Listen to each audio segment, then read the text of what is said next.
Monsieur le Président, Monsieur le rapporteur général, Monsieur le Président de la Commission des finances, mes chers collègues, mon collègue Jean-Paul Mattei l'avait rappelé lors des débats en première lecture.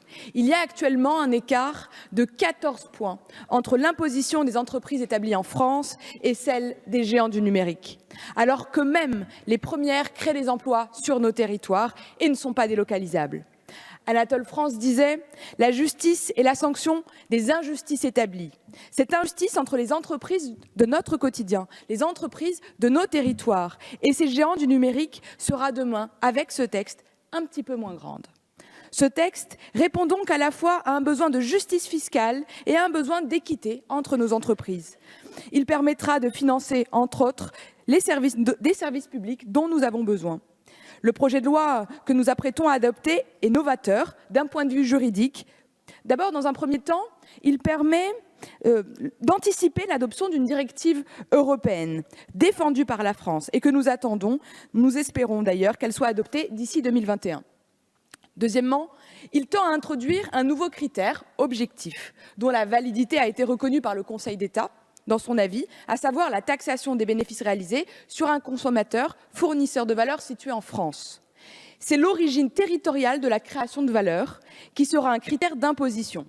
Troisièmement, cette taxe de 3% devra permettre de recueillir 500 millions d'euros en régime de croisière, certes, ce qui contribuera à financer les mesures, entre autres, en faveur des plus modestes, votées dans le cadre du grand débat.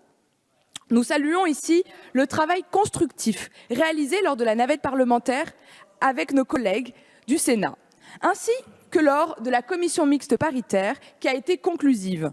C'est une grande avancée et un signe de détermination dans notre pays que d'agir en faveur de la justice fiscale. On le sait, comme en matière de lutte contre l'évasion et la fraude fiscale, seule une action coordonnée à l'échelle européenne pourra être réellement efficace.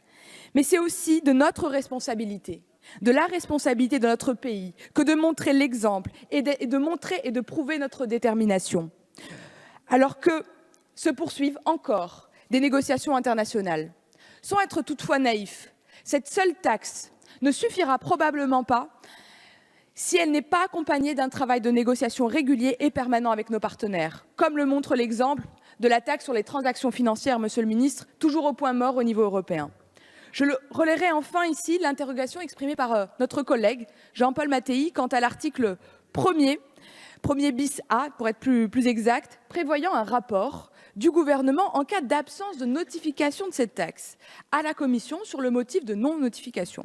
Un tel rapport, Monsieur le Ministre, pourrait créer le doute, un doute sur de nature à affaiblir cette taxe. Espérons, comme l'a souligné le rapporteur général, que cette disposition ne soit, pour reprendre ses mots, que superfétatoire. Lors de la restitution du grand débat à cette tribune, j'ai cité Rousseau en disant que la justice est une gigantesque toile d'araignée qui attrape les petites mouches et laisse passer les guêpes et les frelons.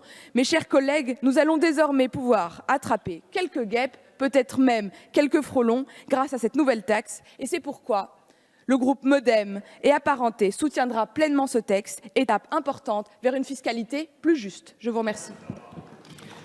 Merci, ma chère